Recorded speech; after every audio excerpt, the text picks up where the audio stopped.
السلام علیکم۔ اردو کہانی نگری میں خوش آمدید۔ میری بڑی بہو بہت زبان دراز تھی، لیکن میں اپنے چھوٹے بیٹے کی شادی تمیز دار لڑکی سے کرنا چاہتی تھی۔ اس لیے میں نے اپنے چھوٹے بیٹے کی شادی گونگی لڑکی سے کر دی تاکہ وہ میرے بیٹے کو میرے خلاف ہی نہ کر سکے۔ لیکن کچھ دن بعد میری چھوٹی بہو جان بوجھ کر خود کو زخمی کر لیتی، میرے بیٹے کو اشاروں سے بتاتی کہ میں نے اسے مارا ہے۔ مجھے اپنی بہو پر شک ہونے لگا اور اگلی رات میں نے اپنے بیٹے کے کمرے میں جھانکا تو میری روح کانپ گئی، کیونکہ میری بہو تو میرا نام سمیہ ہے، میرا تعلق لاہور سے ہے، میرے صرف 2 ہی بیٹے ہیں اور ایک بیٹی سب سے چھوٹی اور لاڈلی تھی۔ لندن میں میرے شوہر کا کاروبار تھا، اس لیے ہم وہیں رہتے تھے، مگر اب اس غیر ملک میں رہتے رہتے بس ہو چکی تھی۔ میں پاکستان واپس جانا چاہتی تھی، روز روز شوہر پر زور ڈالتی تھی کہ اب لندن کو چھوڑ کر ہمیشہ ہمیشہ کے لیے پاکستان چلتے ہیں۔ میرے اس فیصلے کے پیچھے یہ وجہ تھی کہ میں اپنی بیٹی کی شادی کسی مسلم اور اچھے پاکستانی خاندان میں کرنا چاہتی تھی، اور ایک وجہ یہ بھی تھی کہ میرا بڑا بیٹا شہریار عام سی شکل و صورت کا تھا، مگر شکر تھا کہ میرے تمام بچے خوبصورتی میں اپنے باپ پر گئے تھے۔ میرا بڑا بیٹا ہو بہو اپنے باپ کی فوٹو کاپی لگتا تھا۔ ان دنوں میں اس کی وجہ سے کافی پریشان تھی۔ لندن کی آزاد فضاؤں میں جوان ہو کر وہ بہت زیادہ آزاد خیال ہو گیا تھا۔ مجھے اس کے کئی دوستوں سے پتہ چلا تھا کہ وہ کسی لڑکی کے چکر میں بھی ہے، اسی لیے میں جلد سے جلد پاکستان پہنچ کر اس کی شادی کرنا چاہتی تھی، مگر دیر ہو گئی۔ اس سے پہلے ہی وہ اس لڑکی کے ساتھ کورٹ میرج کر کے گھر آ گیا۔ اسے کوئی پرواہ نہیں تھی کہ میں راضی ہوں یا نہیں، وہ مکمل طور پر اپنی بیوی کے بس میں تھا۔ اس کی بیوی اسے جو پٹیاں پڑھاتی تھی وہ وہی کرتا تھا۔ میں بہت کوشش کرتی تھی کہ اسے اس آزاد خیال لڑکی کے خلاف کر سکوں، مگر ناکام رہی۔ وہ لڑکی اتنی تیز تھی کہ مجھے آتے جاتے خوب باتیں سناتی تھی۔ میرا دوسرا بیٹا شہیر بڑے کی نسبت بہت تابعدار تھا، اسے میری بے عزتی برداشت نہیں ہوتی تھی، اسی لیے میں اور وہ پاکستان آ گئے۔ بیٹی نے کہا وہ آخری سیمسٹر کے پیپر دے کر آ جائے گی۔ میرا یہ بیٹا بھی اب شادی کے قابل ہو رہا تھا۔ میں چاہتی تھی کہ اس سے پہلے کہ وہ کسی لڑکی کو پسند کرے، میں خود ہی اس کے لیے لڑکی ڈھونڈوں۔ شہیر نے بھی یہ اختیار مجھے سونپ دیا کہ امی آپ جس سے چاہیں میری شادی کروا دیں، میں کچھ نہیں کہوں گا۔ مجھے میرے بیٹے پر بہت پیار آیا۔ ہم لوگ بہت امیر تھے، مگر میں چاہتی تھی کہ کسی چھوٹے گھر کی لڑکی کو لے کر آؤں تاکہ وہ میرے اور میرے بیٹے کے درمیان نہ آئے اور میرے بس میں رہے، مگر میں جس لڑکی کو بھی دیکھتی اس سے خوف سا محسوس ہونے لگتا کہ یہ میری بڑی بہو کے جیسی تو نہیں نکلے گی۔ وہ ایک لفظ بھی بولتی تو مجھے ناگوار گزرتا تھا کہ یہ لڑکی ابھی سے میرے ساتھ اتنی باتیں کر رہی ہے، بعد میں کیا کرے گی، اور میں اٹھ کر واپس آ جاتی۔ ایک دن یوں ہی واپسی پر میں نے مارکیٹ میں اپنی نند کو دیکھا۔ ہم نے کسی کو بھی نہیں بتایا تھا کہ ہم واپس آ گئے ہیں، اسی لیے میں اسے دیکھتے ہی فوراً ایک طرف ہو گئی اور اپنے گھر چلی آئی۔ سارے راستے مجھے محسوس ہوتا رہا کہ کہیں وہ میرا پیچھا تو نہیں کر رہی، مگر ایسا کچھ بھی نہیں تھا۔ کچھ دنوں کے بعد میں پھر سے اپنے بیٹے کی شادی کے لیے رشتہ تلاش کرنے لگی۔ ایک دن ایک رشتے والی آئی، کہنے لگی بازار میں کپڑے والا ہے، اس کی بیٹی کو دیکھ لو، تمہیں ضرور پسند آئے گی۔ میں بتائے بغیر جانا چاہتی تھی تاکہ لڑکی کو جان سکوں۔ میں اس کپڑے والے کی دکان پر گئی تو اس کی بیٹی بھی وہیں اسی کے پاس بیٹھی ہوئی تھی۔ وہ لڑکی بہت حسین تھی، بالکل میرے بیٹے کی ٹکر کی۔ میں نے اس سے نام پوچھا تو وہ چپ رہی۔ میں نے دوسری بار پھر پوچھا تو وہ اپنے ہی دھیان میں لگی تھی۔ میں نے غصے سے کپڑے والے سے کہا تمہاری بیٹی جواب کیوں نہیں دے رہی ہے؟ اس آدمی نے دکھ سے کہا بیگم صاحبہ یہ بہری ہے، گونگی ہے۔ یہ سن کر میرے قدموں تلے سے زمین نکل گئی۔ اتنی حسین لڑکی اور یہ عیب! میں نے اسی وقت کھڑے کھڑے فیصلہ کر لیا کہ میں اسی لڑکی کو بہو بناؤں گی، کیونکہ یہ میرے بیٹے کو میرے خلاف نہیں کر سکے گی، نہ کچھ سنے گی نہ ہی کچھ بولے گی، میری مٹھی میں رہے گی۔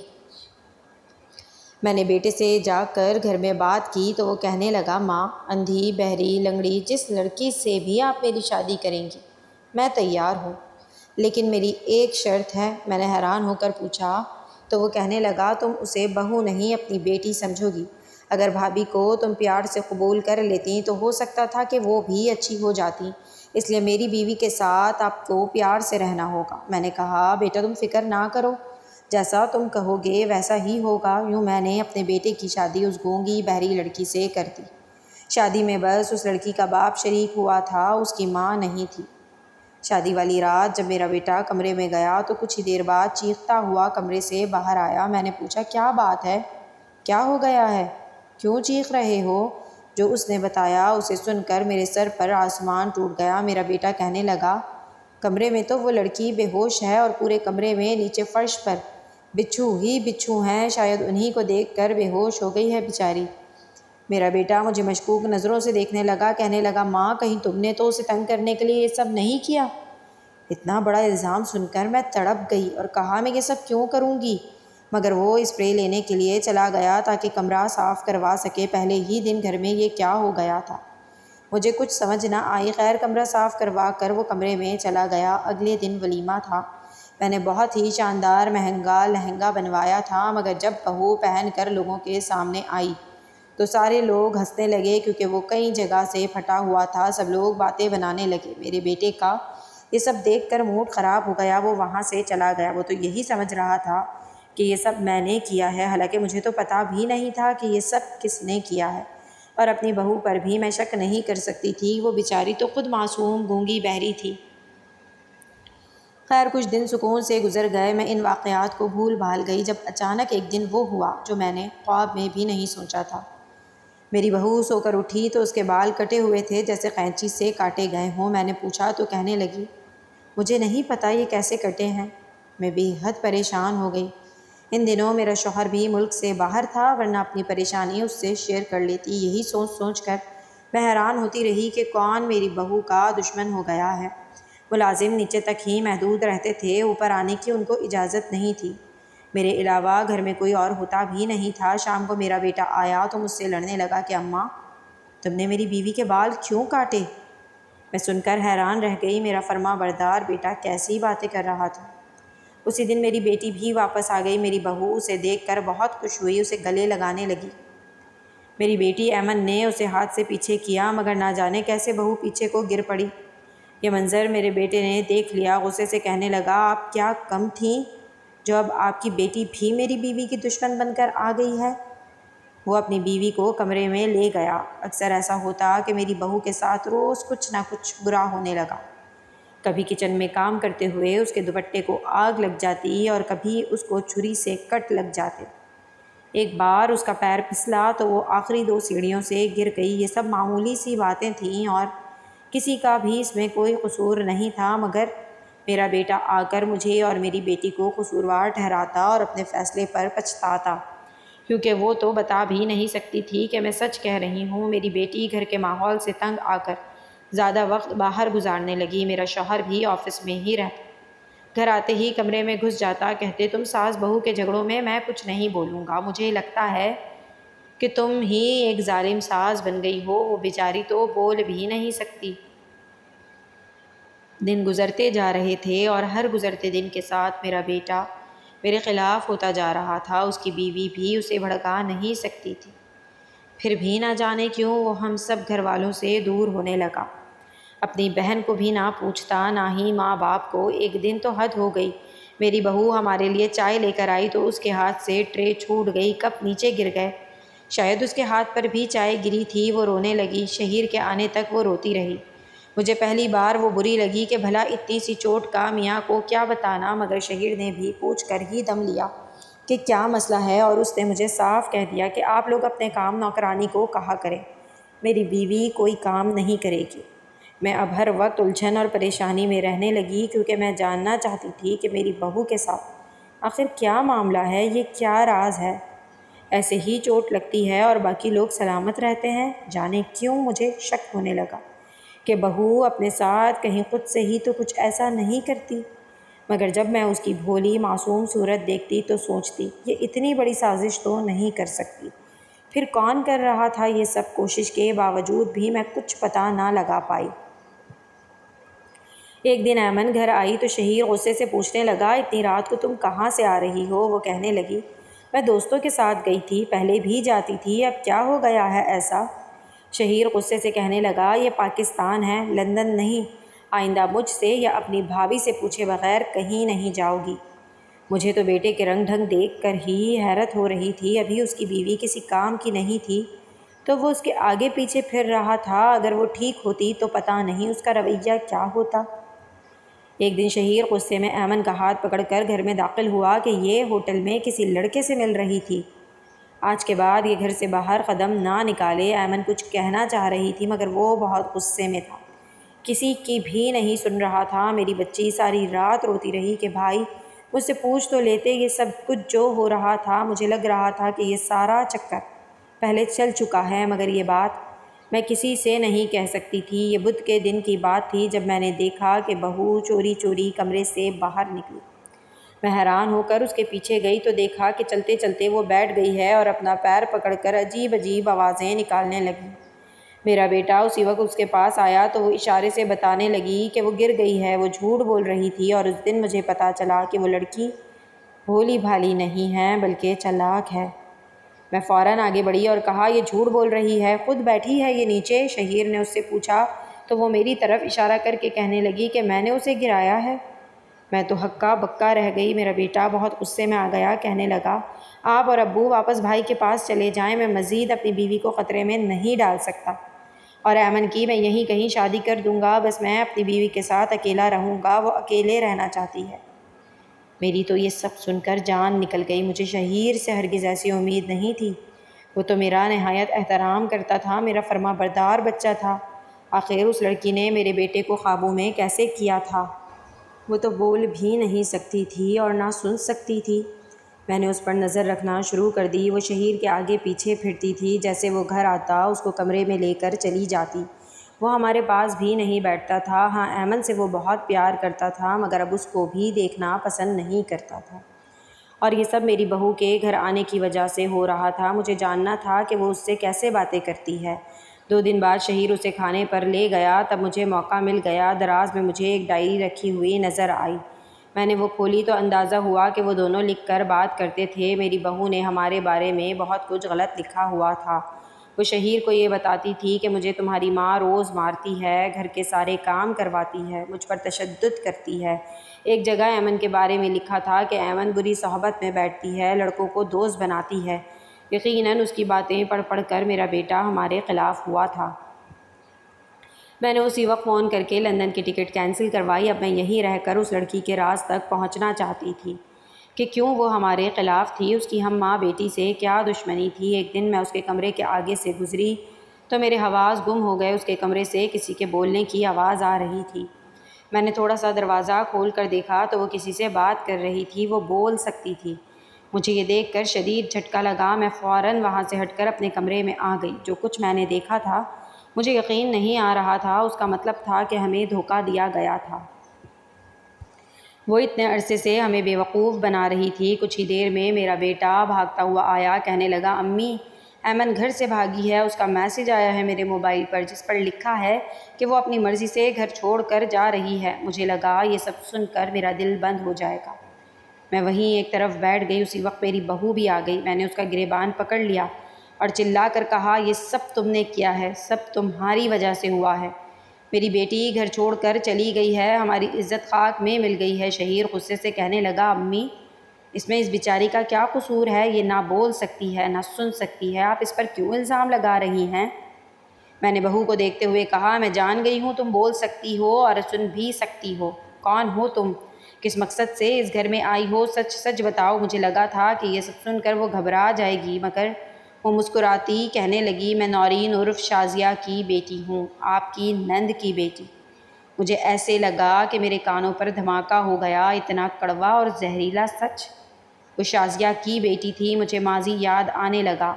میں شادی سے پہلے ایک غریب گھر سے تعلق رکھتی تھی مگر قسمت اچھی تھی کہ ایک امیر لڑکے نے مجھے پسند کر لیا، بلکہ یوں کہوں تو زیادہ مناسب ہوگا کہ میں نے خود بہت کوشش کی تھی کہ کسی طرح وہ میری طرف متوجہ ہو جائے، اور وہی ہوا۔ ایک دن اس نے مجھ سے شادی کی خواہش کا اظہار کر دیا اور میں نے بھی فوراً ہاں کر دی۔ اصل میں نے عامر کی چھوٹی بہن جو کالج میں پڑھتی تھی اسے اپنا دوست بنا لیا تھا تاکہ اس کے ذریعے اس کے بھائی کے دل میں جگہ بنا سکوں۔ عامر کی 2 بہنیں اور 2 ہی بھائی تھے، وہ بھائیوں میں چھوٹا تھا۔